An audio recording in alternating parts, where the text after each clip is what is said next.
हमीदाबाईची कोठी या नाटकासाठी बाईंनी मला बोलावून घेतलं. आजकाल ज्याला ऑडिशन म्हणतात, ती ऑडिशन अशी होती की इथे बस, हे पुस्तक धरून बस, इकडे बघ, हा विचार कर. अतिशय छोट्या छोट्या असे स्निपेट्समध्ये त्यांनी माझी चाचणी घेतली आणि मी शंभोच्या भूमिकेसाठी पक्की झाले. बाईंची जी दिग्दर्शनाची पद्धत होती ती फारच शिस्तबद्ध होती आणि माझ्याकरता काय होतं, ती पहिलंच एक्सपोजर होतं आणि म्हणून मला असं वाटतं ती जी शिस्तबद्धता आहे बाईंच्यातली ती माझ्यात उतरली आज सगळ्यात, की ते शिस्तपूर्ण झालं पाहिजे आणि ते तसंच झालं पाहिजे, तरच नाटकामधला जो इम्पॅक्ट असतो तो प्रेक्षकांपर्यंत पोचतो. हमीदाबाईची कोठीचे तालमी फार माझ्यासाठी क्लेशदायक होत्या, कारण फार मोठी मोठी मंडळी होती त्याच्यामध्ये. अशोक सराफ होता, नाना पाटेकर होता. त्याचं तसं पाहिलं पहिलं नाटक होतं, पण तो नाना पाटेकर आहे, त्याच्यामुळे त्याचा एक वेगळा आहे म्हणजे त्याचं रुबाब. भारती आचरेकर होती, जी माझी मैत्रीण होती, पण माझ्यापेक्षा वयाने त्यावेळेला मोठी होती आणि अनुभवानेही ज्येष्ठ होती.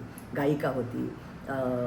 मग दिलीप कोल्हटकर होता. असे खूप मोठी मोठी मंडळी होती. मी थोडीशी बावचळले होते आणि बाईंनी मला त्यांच्या छत्रछायाखाली घेतलं आणि मग मी काम करायला लागले. पहिला प्रयोग झाला. त्याच्यामध्ये मी अतिशय बावरलेली अशी शब्बो नावाची ती मुलगी असते, कारण तिला परिचित नसलेल्या माहोलमध्ये ती येते आणि तरीसुद्धा तो माहोल तिचा असतो, कारण तिची आई तिथे राहत असते आणि त्याच्यातली जी वल्नरेबिलिटी आहे ती मला वाटतं बाईंना माझ्यात कुठेतरी दिसली, असं त्यांनी मला नंतर सांगितलं होतं. हमीदाबाईची कोठीचे खूप दौरे झाले आणि 20-20, 25-25 दिवसांचे दौरे असायचे आणि त्या दौऱ्यांमध्ये अर्थात मी बाईंचं शेपूटच होते आणि सतत त्यांच्याबरोबर असायचे आणि बाईंना काहीतरी लिहित बसायच्या त्यांच्या रूममध्ये आमच्या, म्हणजे लॉज असायचे हो तेव्हा. काय म्हणजे कसे दिवस आम्ही काढले. बाईंना आणि या सगळ्याचा कधी परिणामच झाला नाही. त्या बरंच काहीतरी लिहित असायच्या आणि चार्ट्स बनवायच्या आणि एकाग्रता म्हणजे कुठल्या लेवलची असावी हे पुन्हा मी निरीक्षण करत गेले. मला फॅसिनेटिंग वाटायच्या ह्या बाई. नंतर मला कळलं की महासागर हे त्यांचं पुढचं जे नाटक होतं त्याची तयारी त्या करत होत्या आणि अर्थात त्याच्यावर मजा करायच्या नाही असं काही नव्हतं. आम्ही जेवायला जायचं सगळे एकत्र, पण ते तेवढंच. बरं, त्या अशा काही फार सिरियस वगैरे होत्या असंही नाही, पण काहीतरी त्यांच्यात एक होती गोष्ट जी निराळी होती. नाटकाच्या आधी बाई कोणाच्याच नसायच्या. तो मेकअप चढवला, तो घातला, त्यांना एकदा झालं त्यांचं, त्या हमीदाबाईची कोठीमध्ये हमीदाबाई करायच्या आणि मग त्या बॅकस्टेजला आतल्या म्हणजे विंगेच्या आतमध्ये खुर्ची टाकलेली असायची त्यांच्याकडे, तिकडे बसायच्या. त्याच्यानंतर तुम्ही जाऊन बाईंशी काहीही बोला, त्यांना कळायचंच नाही. त्या फक्त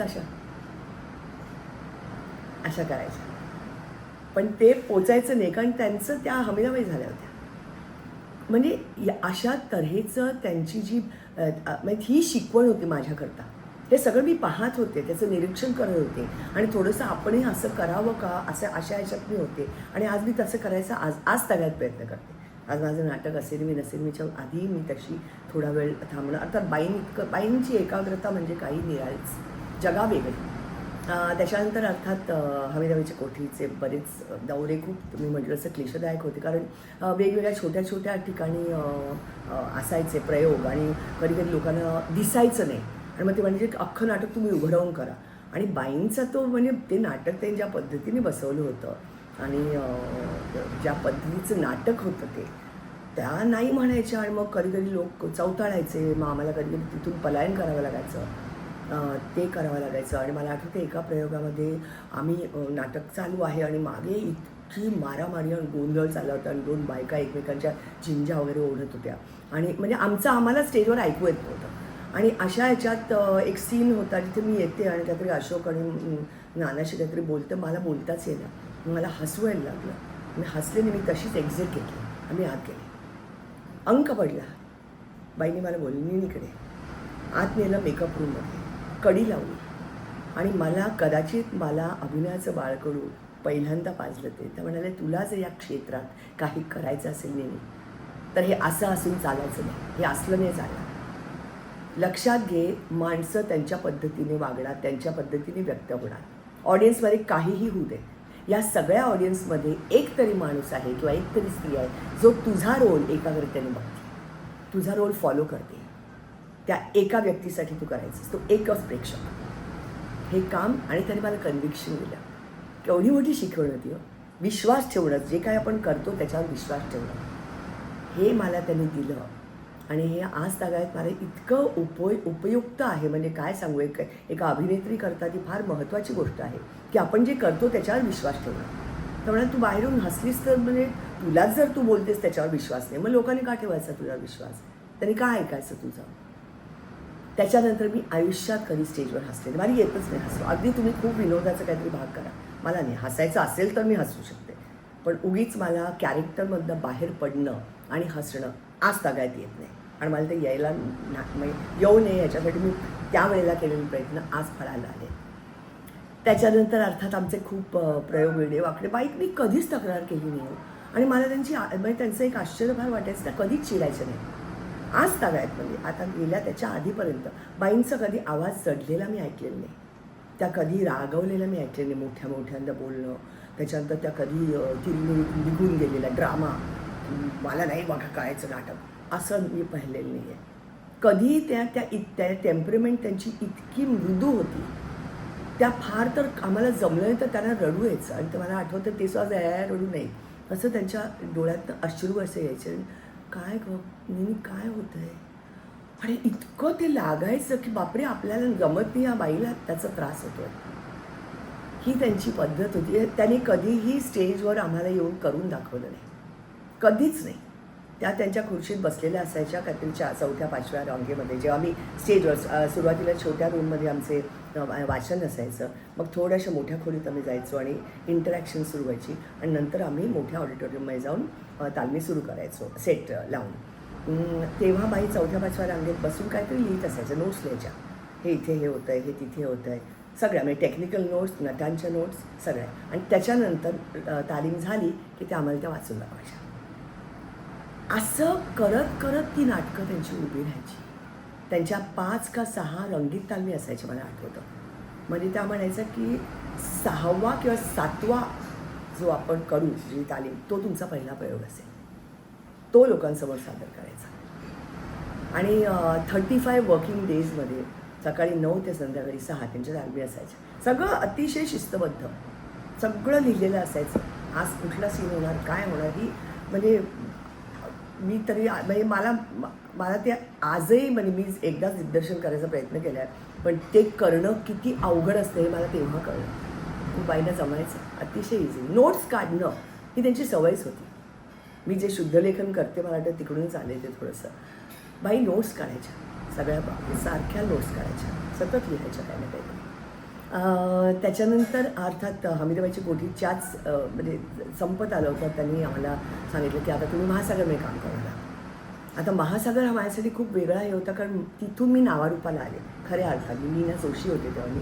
आणि महासागरमध्ये असं झालं की मी 22-23 वर्षांची होते आणि मला 40 वर्षांच्या बाईचं काम होतं. चंपू नावाची ती असते चाळीत राहणारी, 3 मुलांची आई, त्याच्यापैकी एक जुळं, एकत्र कुटुंबात राहिलेली, गांजलेली आणि सगळं घरकाम करणारी, कातावून गेलेली अशी ती बाई. आणि मी तर अतिशय लाडात वाढलेली, जीन्स बीन्स घालणारी अशी बिंदाच. म्हटलं बाई मी कशी करू हे काम?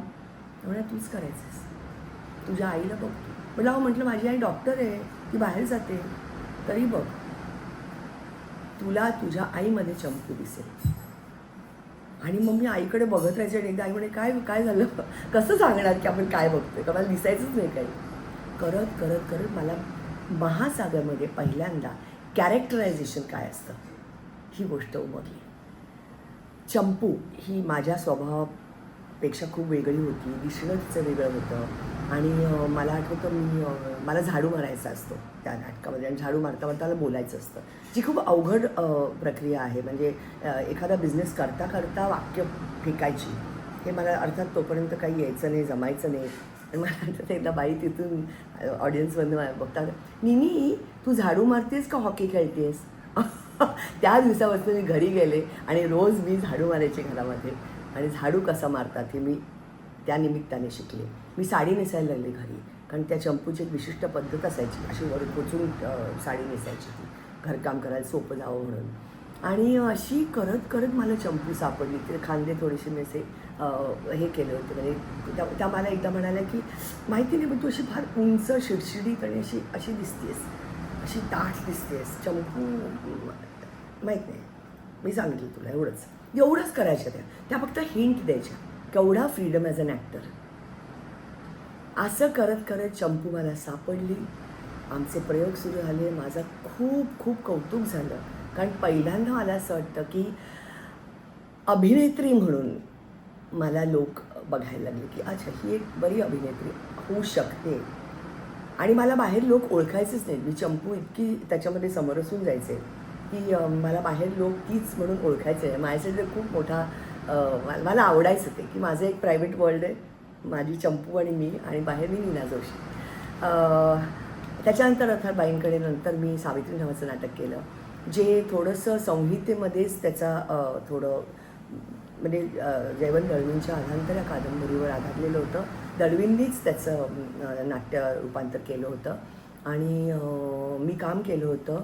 त्याच्यामध्ये शिवाजी साटम, त्याच्यानंतर मोहन गोखले अशी मंडळी होती. खूप छान माझ्यामध्ये नाटक होतं, पण ते थोडंसं काळाच्या पुढचं होतं. त्या काळामध्ये अशी स्त्री घरातनं बाहेर पडणं, लग्न झालेलं असूनसुद्धा ती ज्या ॲडव्हर्टायझिंग एजन्सीमध्ये म्हणा किंवा जे काही ती काम करिअरिस्टिक होणं, ह्या गोष्टी तेव्हा थोड्याशा मला वाटतं लोकांना पचल्या नाहीत.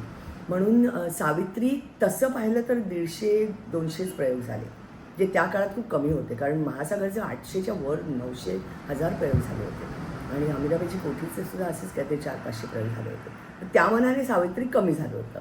पण त्याच्यातसुद्धा मला बाईंचा परत सहवास मिळाला, त्यांच्यावर काम करायची संधी मिळाली. पण आजही माझ्याकरता हमीदाबाईची कोठी हे सगळ्यात जास्त महत्त्वाचं आहे, कारण मी बाईंच्या बरोबर राहिले, सोबत होते, बाईंची सोबत मला लाभली आणि तिथे मला खऱ्या बाई काय आहेत आणि बाई हे व्यक्तिमत्व कसं आहे त्यांच्या प्रेमात मी पडले त्या बाबतीत. आणि मी फॅनच झाले त्या बाईची. आणि तिथून मला असं वाटतं कुठेतरी आमच्यातला एक दुवा, त्यांनी खूप प्रेम केलं माझ्यावरती.